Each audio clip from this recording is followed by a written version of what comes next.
The వో of God. ఈ video చివరి వరకు చూడండి. దేవుని ఆశీర్వాదాలు పొందండి. దేవుని నామములో మీకు నా హృదయపూర్వక వందనములు. మిమ్మల్ని మీ కుటుంబమును దేవుడు బహుగా ఆశీర్వదించునుగాక.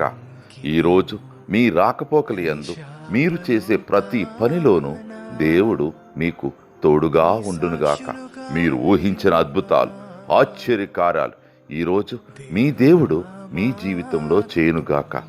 ఈరోజు నీ దేవుడు నీతో మాట్లాడే మాట, నీవు నివసించుటకై నేనొక స్థలము ఏర్పరిచి ఉన్నాను. 1 రాజులు 8వ అధ్యాయము 13వ వచనం. I have surely built you a house to dwell in. 1 Kings chapter 8 verses 13. దేవా మా కుటుంబము నీ సేవకే అంకితము. దేవా మా కుటుంబము నీ సేవకే అంకితము. ఈశాపలోకా